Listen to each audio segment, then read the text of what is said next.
우리 예수님이 이 땅에 오신 이유 여러 가지 한두 마디로 설명할 수가 없죠.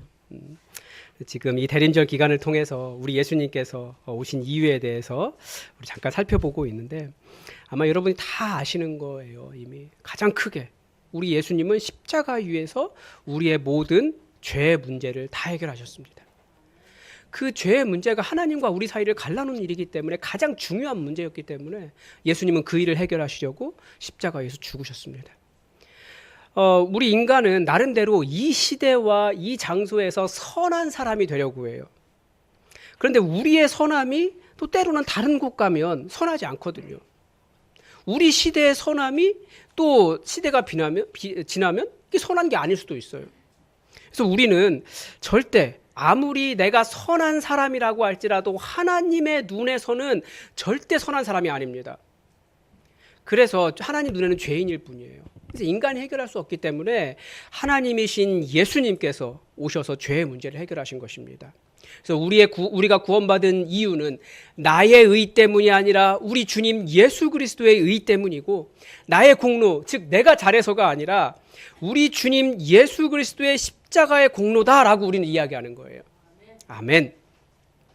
이럴 때 아멘 하셔야 됩니다. 여러분의 공로 하나도 없어요. 우리 잘한 거 아무것도 없어요. 오직 예수 그리스도의 공로 때문에 우리는 구원받습니다. 예수님께서 그 일을 하려고 오셨고요. 그리고 예수님께서 이렇게 우리의 죄의 문제를 해결하려고 하신 이유가 무엇입니까?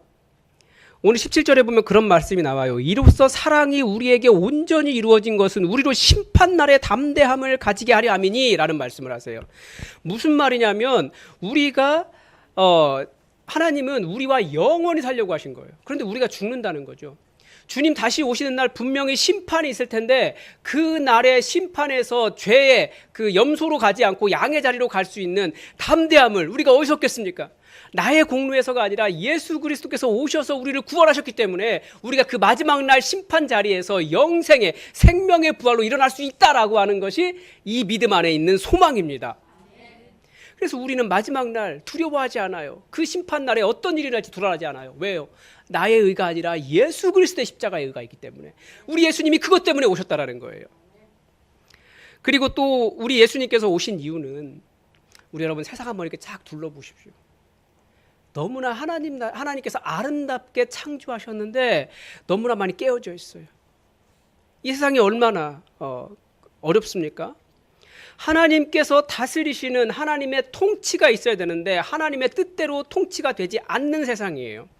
여전히 공중권세 잡은 악한 자가, 사탄이 강력하게 힘을 발휘하고 있고, 비열함이 인생 중에서 높임을 받아 악인들이 날뛰는 세상이 우리가 살아가고 있는 세상이라는 거예요. 그러나 죽음마저 극복한 우리 그리스도인들은 예수님께서 너는 그렇게 비열하게 살지 말고 말씀 따라 담대하게, 죽을까봐 두려워하지 말고 세상 권세 두려워하지 말고 하나님의 뜻대로 살아가자. 그러면서 우리 깨어진 세상을 하나님 나라로 만들어보자 라고 해서 우리를 초청하신 것입니다. 그래서 이 예수님께서 오셔서 하신 일은 이 세상을, 하나님 만든 이 세상을 하나님 나라로 만들어가는 거예요. 우리가 교회를 이루는 이유도 무엇입니까? 이 교회를 통해서 우리 교회가 사랑으로 완전하게 세워질수록 점점 예수 그리스도의 충만함이 온 세상에 퍼지기 때문에 이 교회를 통해서 예수 그리스도의 그 온전함을 이루기를 바라신 것입니다. 그런데 이런 믿음이 어떻게 드러날까요? 이 신학적으로는 이렇게 이야기합니다. 신학에서는 예수님의 그리스도 되심에 대한 고백은 특정한 역사적, 문화적 상황 속에서 드러난다. 이게 무슨 적적적 하고 있는 그런 글이긴 한데요. 무슨 말이냐면 내 삶에서 내가 어떤 선택을 하느냐, 내가 지금 살아가고 있는 이 삶에서 내가 어떤 선택을 하느냐가 우리가 가진 믿음을 드러낸다라는 것입니다. 가장 간단하게, 여러분은 저보다 훨씬 더 똑똑하신데 지금 여러분은 왜 여기 앉아서 제 설교를 듣고 계십니까? 이게 여러분의 믿음의 고백인 거예요. 우리 주님께서 우리를 부르실 때 각자의 직분 안에서 부르셨기 때문에, 하나님의 그 뜻을 알기 때문에 겸손하게 주님의 부르심에 순종하고 있는 거죠. 이런 행동들이 다 내가 예수님이 어떤 분이신가에 대한 믿음의 고백이라는 거예요. 내 삶의 현장에서, 상황에 선택한 거죠. 반대로 어떤 사람은 교회 안에서 예배자이기보다 좋은 봉사자가 되려고 하는 경우도 있어요. 왜냐하면 좋은 봉사만 잘해도 나는 좋은 성도야 라고 하는 타이틀을 얻을 수 있기 때문에 그렇습니다. 근데 그런 선택이 무엇을 보여줍니까? 예배자가 되느냐, 봉사자가 되느냐. 내가 하나님 앞에서 하나님을 겸손하게 하나님께 무릎 꿇고 하나님을 예배하는 자가 될 것인가, 아니면 내가 봉사자로서 타이틀을 얻게 될 것인가. 봉사가 나쁘다는 게 아니에요. 좋은 건데 그런 사람들도 있다라는 거죠. 그게 자기의 믿음을 보여줘요. 근본적으로 우리는 겸손하게 하나님의 은혜를 구하는, 하나님의 높으심을 찬양하는 예배자들입니다. 좀 다른 거 못할 수 있어요. 그렇지만 예배하는 게 우선순위인 거죠. 그러니까 우선순위를 통해서도 우리의 믿음, 나의 주인, 나의 그리스도 예수님을 우리는 표현하고 있는 것입니다. 저는 제가 가끔씩 저의 설교와 저 자신의 모순이 되어 있다. 여러분, 설교자로서의 최철규와 신앙인으로서의 최철규를 좀 구분할 수 있어야 돼요. 통합되면 좋겠지만 제가 아직 부족해요. 특히 언제 부족하냐면 기도할 때 그런 생각이 들어요. 왜냐하면 제가 정해놓은 기도 시간이 있어요. 그런데 기도하려고 하는데 지금 당장 해야 될 일들이 막 눈앞에 보여요. 그럼 기도의 자리를 찾아갈까요? 일을 하려고 할까요? 일을 하려고 해요. 그게 무엇을 보여줄까요? 하나님께서, 내 기도를 들으시는 하나님께서 모든 일을 해결하신다. 그분이면 된다라고 하는 믿음보다도 아니 내가 해결해야 될 것 같은 거예요. 그게 나의 믿음의 모순을 보여주는 거죠. 그래서 기도의 자리로 찾아가는 것이 정말 나의 믿음이 무엇인가를 검증하는 아주 중요한 자리이기도 한 것 같더라고요. 그래서 우리가 자꾸 성경 하는 것입니다. 왜냐하면 참되고 바른 믿음은 오직 성경에서만 얻을 수 있기 때문에 그렇습니다. 여러분은 신앙을 어디에서 배우고 계십니까? 제가 이 시대에는 한 세 가지가 아니고 몇 가지가 있는데 그 중에서 중요한 게 카톡 믿음이 있어요. 카톡에서 믿음이 많이 와요. 이게 믿음이다. 조심하셔야 돼요. 또 인터넷 신학 여러 가지 있잖아요. 뭐 성탄절이 예수님 생신이 아니라느니 그런 말들 있잖아요. 맞는 말이긴 한데 완전히 맞는 말은 아니에요. 거기 또 다른 여러 가지가 많이 있어요. 인터넷 신학이 짧아요. 그게 전부가 아니에요. 일부를 가지고 전체인 것처럼 왜곡하는 게 있어요. 또 처세술 신앙. 이 신앙이 하나님께서 우리에게 원하시는 삶을 비록 세상과 다르게 거슬러 살아간다 할지라도 하나님께서 원하시는 삶을 살아가는 것이 우리 그리스도인들인데, 하나님을 이용해서 어떻게든 세상을 잘 살아가려고 하는 처세술 신앙이 있어요. 근데 그걸 좋은 신앙이라고 생각해요. 오해가 있는 거죠. 보니까 요즘은 무당 기독교도 있더라고요. 제가 누구한테 들었는지 이게 한번 제가 갔다 왔더니 이게 약간 좀 그래서 지난주에 들었는데 누구한테 들었는지 모르겠어요.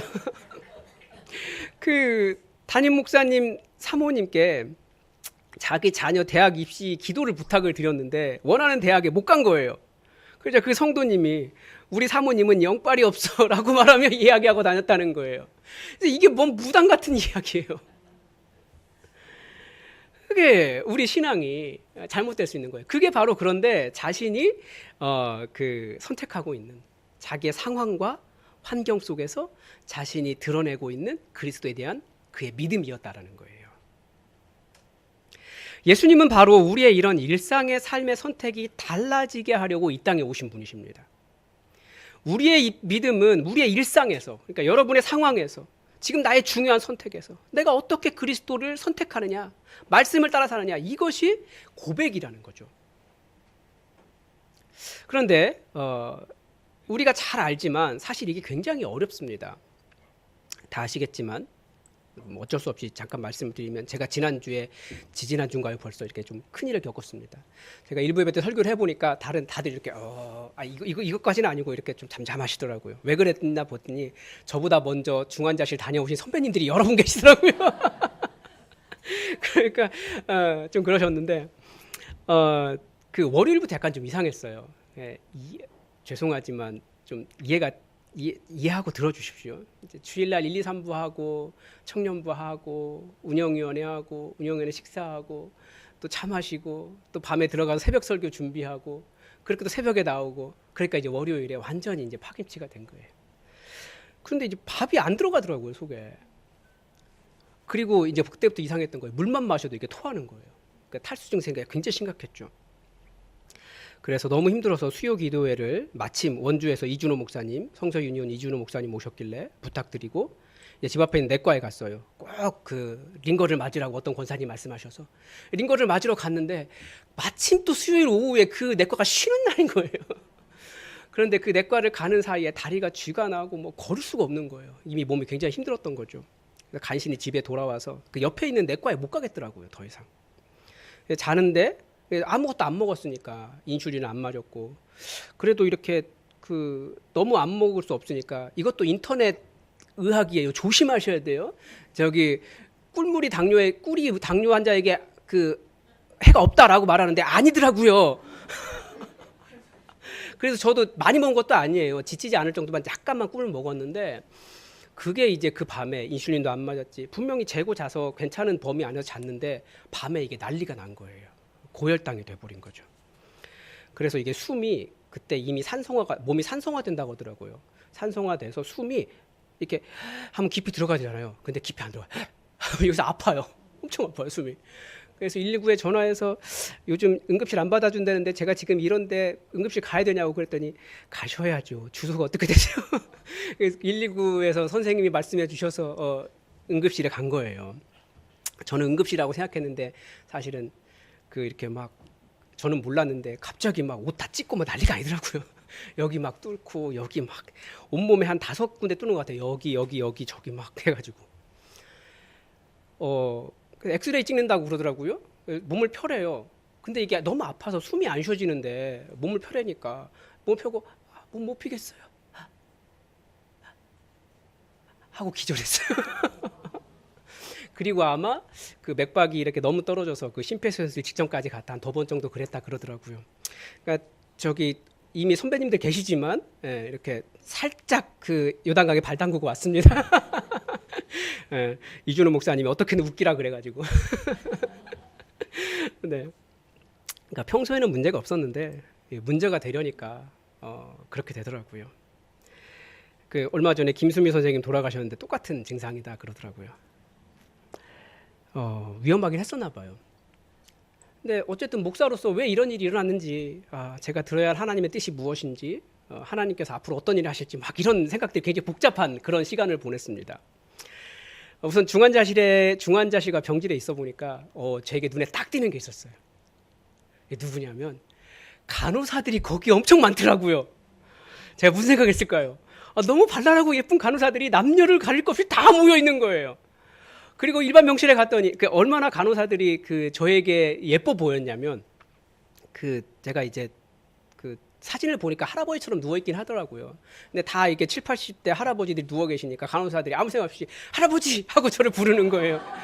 그러니까 말 들을 수 있는 사람 저밖에 없는데 다 들리는 사람은 저밖에 없는데 막 그렇게 이야기하고 뭐 혈관 찾는다고 이렇게 하는데 막 두드려도 이게 안 보이는 거예요. 그래서 아니 그거 찾을 수 있겠냐고 그랬더니 간호사 선생님이 전문가더라고요. 보이진 않지만 느껴집니다. 근데 정말 혈관을 잡았어요. 그리고 나서 저 잘했죠? 얼마나 이뻐요.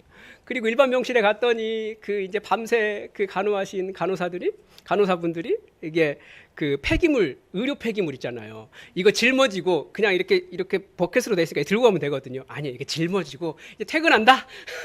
룰랄라 하면서 복도를 걸어가는 그 모습도 너무 예쁜 거예요. 제가 무슨 생각했을까요? 거기에 선교할 대상들이 있는 거예요. 그래서 무슨 생각했냐면 하나님께서 사도 바울이 복음을 어떻게 전케하셨냐면 때로는 감옥에 갇힌 것을 통해서도 복음을 전하게 하셨고요. 얻어맞아서 병간호하는 사람을 통해서도 복음을 전케하셨고요. 그러니까 저도 그들이 다 복음을 전할 대상으로 보이고 하나님께서 보내신 것으로 보이는 거예요. 예전에 저기 지방에 있을 때 교회 사역하면서 그 교회가 청년부가 한 500명 이상 나왔는데 어디서 시작했냐면 병원에 있는 간호사들부터 시작했거든요. 그래서 하나님께서 이 병원을 뚫어내라고 하나님께서 보내셨나 보다 이렇게 많다고 지금 어디 보고 있냐고. 그래서 저는 그때부터 기도하고 있습니다. 하나님 여기에 복음이 전해질 수 있도록 예수 믿는 사람 예수 품학교에 나오는 청년들이 있게 해달라고 기도하고 있습니다. 여러분 같이 기도해 주십시오. 우리 배웠잖아요. 기도한 대로 됐어요 지금까지. 그러니까 저는 사실은 약간 좀 설렜어요. 하나님께서 새로운 일을 행하시겠구나 라고. 여러분들은 걱정을 많이 하셨죠. 여러분들이 기도를 너무 열심히 해주셔서 아무튼 빨리 나왔어요. 좀 더 쉬고 싶었는데 그런 생각도 들었고, 또 하나는 너무 피곤이 쌓였다라는 생각도 한 거죠. 어쩔 수 없죠. 이 월요일이 쉬는 날이지만 그동안 월요일에 오히려 청년 사역을 더 집중했습니다. 왜냐하면 담임 목사가 청년 사역을 한다는 순간 반드시 말이 나오는데, 장년들에게 소홀히 한다라는 말이 나올까 봐 제 휴일인 월요일을 빼서 제가 청년 사역에 더 집중한 거예요. 그러니까 쉬는 날이 사실 없죠. 화요일 밤, 금요일 밤 이렇게 아이를 만나고, 또 하나는 병원에 가보니까 아픈 사람이 너무 많더라고요. 정말 기도하면서 하나님의 치유의 역사가 일어나기를 더 기도해야 된다라는 것을 알았고, 이게 분명히 하나님께서 얼마든지 치유하실 수 있는데 너무 아픈 사람들이 많은 거예요. 이건 먼저 하나님의 역사를 아는, 성령의 권능을 아는, 우리가 기도하지 않은 우리의 게으름이 있다라고 하는 반성도 저에겐 일어났습니다. 지금도 여전히 우리 교회에도 환우들이 있잖아요. 그리고 여러분도 같이 기도해 주십시오. 우리 김주아 집사님 둘째 아들 태윤 형제 내일 이제 심박동기 수술해요. 그 심장이 지난주에 천천히 떠가지고 너무 어지러워서 서울대 병원 갔어요. 그러니까 여전히 그게 너무 많아요. 우리가 사명이 있는 거예요. 예수님이 병자를, 우리에게 아픈 자들에게 손을 얹고 기도해라, 믿는 자에게 그런 표정이 나타날 것이다 라고 말씀해 주셨는데, 이 시대에는 그게 안 일어나요. 왜 그렇겠습니까? 우리 먼저 믿는 자들이 제대로 기도하지 않고 제대로 믿음 생활하지 않기 때문 아니겠습니까? 아는 사람으로서 사명감이 있는 거죠. 몇 가지 더 여러 가지 깨달음이 있는데 50대는 이렇게 시작하나 보다. 제가 이제 50이 됐거든요. 그런 실감을 했습니다. 그런데 태어나기 전에 전날 밤에 밥을 먹는데 막 서럽기 시작한 거예요. 왜냐하면 어쨌든 이게 그때 실감이 난 거죠. 집으로 돌아가려고 하니 나름대로 제대로 된 교회, 정직한 교회 세워보겠다고 어떻게 보면 내가 누릴 수 있는 거 포기하고 왔는데, 왜 나는 누가 말하지도 않은 수많은 압박 속에서 살아가고 있는가? 왜 열심히 하고도 이렇게 죄책감이 가득하지? 정말 죽을 뻔했으니까요. 피곤해서. 서러움에 엉엉 울었습니다. 또 누가 그 얘기 해주더라고요. 최근에 사실은 어떤 서울의 큰 교회 청년부 부목사님이 돌아가셨거든요. 과로로. 정말 죽을 뻔했기 때문에 서러움에 엉엉 울다가 정말 문제가 발생했으면 제 아내, 아들, 딸 생각하니까 이 아이들 잘 살 수 있을까? 그런 생각도 들고, 제 마음속에 그런데 한 가지 의문이 든 거예요. 하나님 정말 저 사랑하시는 거 맞으세요? 가장 의심하지 않아야 할 명제지만 서러움과 섭섭함이 밀려올 때 또 저 없는 세상 살아갈 아내와 아들, 딸 생각하니까 이것도 사실 제 교만인 거죠. 가장 먼저 하나님의 사랑이 의심스러웠다라는 거예요. 이건 사실은 어쩔 수 없는 공포 같아요. 그런데 사실 그게 제가 그 병원이라고 하는 상황 속에서 반응한 저의 믿음이었던 것입니다. 우리는 평안할 때, 아무 문제 없을 때 멋있는 고백 잘할 수 있어요. 하나님이 나를 사랑한다라고, 나도 하나님 사랑한다라고 멋있게 고백할 수 있지만, 정말 삶의 위기가 다가왔을 때 우리는 진짜 내 믿음을 드러내게 돼요. 그래서 우리가 그리스도에 대한 믿음은 나의 상황과 환경 속에서 그렇게 나올 수밖에 없는 겁니다. 근데 우리는, 제가 그런 질문을 하나님께 던졌던 이유는, 하나님이 나를 사랑하신다면 일어나야 할 일에 대한 편견이 있었다라는 거죠. 하나님 나 사랑하시면 아프지도 않아야 되고, 돈도 많아야 되고, 내가 항상 평안해야 되고, 모든 일 잘 돼야 되고, 내가 원하는 일 다 돼야 된다라고 생각하는 거예요. 근데 정말 하나님은 그런 것과 관계 있습니까? 하나님의 사랑은? 사람들이 돈이 많으면 하나님이 나를 사랑하신다고 생각하지만, 사실은 돈이 많다고 해서 사람이 하나님을 사랑하는 거 아니에요. 돈이 많아도 문제되는 사람 많아요. 건강이 있다고 해서 하나님을 더 사랑하는 것도 아니에요. 건강하지 않아도 하나님이 열심히 사랑할 수 있어요. 하나님이 우리를 사랑하시지 않은 것이 아니라는 거예요. 우리는 내가 원하는 방식으로, 더 정확히 말하면 내 욕심이 성취되는 방식으로 하나님의 사랑을 가늠하지만, 하나님의 사랑은 어떻게 나타납니까? 오늘 말씀에 그렇게 가르쳐 줍니다. 오늘 말씀 9절입니다. 뭐라고 되어 있습니까? 하나님의 사랑이 우리에게 이렇게 나타난 바 되었다. 하나님의 사랑은 어떻게 나타납니까? 제가 병원에 입원하지 않아야만 하나님의 사랑이 나타나는 게 아니에요. 하나님의 사랑이 나타나는 방법은 이렇게 나타난 바 되었으니 하나님이 자기의 독생자를 세상에 보내심은 그로 말미암아 우리를 살리려 하심이라. 이게 우리를 살리시려고 아들을 내어주신 그 방법이 하나님의 사랑의 표현이었다라는 거죠. 그런데 우리는 자꾸 다른 것 가지고 내 욕심이 성취될 때에만 하나님이 나를 사랑하신다라고 착각하는 경향이 있더라는 거예요. 제가 그 밤에 그걸 알았어요. 내 믿음이 그것이었고 나에게도 여전히 내 말과 내가 정말 곤란을 겪었을 때 내 상황은 완전히 내 고백은 다르구나 라는 것을 깨달았습니다. 하나님의 사랑의 방법, 하나님께서 우리를 사랑하신다라고 말하신 방법, 바로 예수 그리스도를 보내주신 것입니다. 하나님에게도 저는 그 밤에 하나님께서 나에게도 내 사랑하는 아들을 십자가에서 죽게 하는 일이 절대 쉬운 일이 아니었다라고 하는 말씀을 하시는 것 같았어요. 우리는 나를 사랑해 주지 않는다고 여러 가지를 계산하지만 하나님은 한 번도 변하신 적이 없는 거예요. 우리가 하나님을 사랑한 것이 아니래요. 이 일을 겪고 난 다음에 밖에 나와서 성경을 막 찾아보는데 복음서를 찾아보니까 복음서에 하나님께서 내가 너를 사랑한다라고 말씀하신 말씀이 없더라고요. 그러니까 해석적으로는 충분히 그렇게 말할 수 있지만 명시적으로 내가 너희를 너무 사랑한다 이런 말씀이 없더라고요. 요한복음 가면 조금 있긴 하지만 좀 달라요. 오히려 반대로 너희가 하나님을 사랑하지 않는다라고 하는 책망이 더 많았습니다. 즉 우리를 위해서 아들을 보내주셨음에도 불구하고 믿는다고 하는 우리는 여전히 내 기준에서 하나님 나를 사랑하지 않으시는가? 이걸 더 많이 판단한다는 거예요. 그런데 그게 왜 그러느냐? 사실은 우리가 하나님을 사랑하지 않는다라고 하는 표현인 거죠. 또 예수님은 오늘 말씀은 뭐라고 가르쳐 줍니까? 우리가 하나님을 사랑한다라고 하면서 그 형제를 미워하면 이건 거짓말이다. 그러니까 우리가 옆에 있는 사람을 사랑하지 않으면서 하나님 사랑한다라고 말하는 것은 거짓말이라는 거예요. 이 일 때문에 예수님이 이 땅에 오신 겁니다. 왜 세상이 자꾸 깨어집니까? 왜 세상에 이렇게 다툼이 많습니까?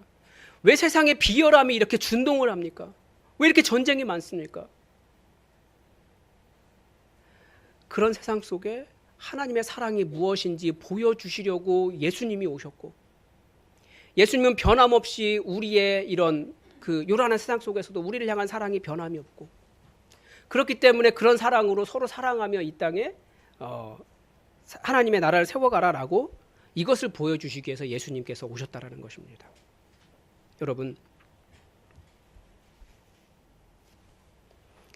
여러분은 정말 하나님을 사랑하시죠? 아멘. 성경은 우리에게 더 하나님 사랑하라고 요구합니다. 내가 하나님께 사랑받지 못했다고 하나님 그래서 저 하나님 사랑 못해요. 하나님 안 계시죠? 하나님 제 기도 안 들으시죠? 그게 다 왜 그렇게 말하는 겁니까? 내가 하나님을 사랑하지 않는다라는 증거라는 거예요. 예수님께서 그게 아니다. 우리를 향한 하나님의 사랑은 변함이 없으니 하나님과 사랑의 관계를 회복하자. 이렇게 하기 위해서 이 땅에 오셨다는 것입니다. 여러분, 예수 그리스도의 오심을 통해 하나님의 사랑을 아신 여러분, 하나님을 사랑하십시오. 깊이 사랑하십시오. 그 어떤 일보다도 무엇보다도 그 어떤 조건보다도 하나님을 사랑하십시오. 기도하겠습니다. 하나님, 우리에게 하나님의 사랑이 무엇인지 보여주시려고 아들을 보내주셔서 감사합니다. 하나님, 우리가 매일같이 하나님을 의심할 만한 상황들을 경험하지만 그런 상황들 때문에 하나님의 사랑을 의심하는 것이 아니라 나를 위해 하나밖에 없는 아들을 내어주신 이 땅에 보내신 예수님의 그 방법, 하나님의 사랑의 방법을 온전히 읽어낼 수 있도록 도와주시옵소서. 어떤 상황 속에서라도 어떤 조건 속에서라도 오직 하나님을 제대로 사랑하는 믿음이 되기를 원하며 예수님의 이름으로 기도드립니다. 아멘. 우리 찬송가 308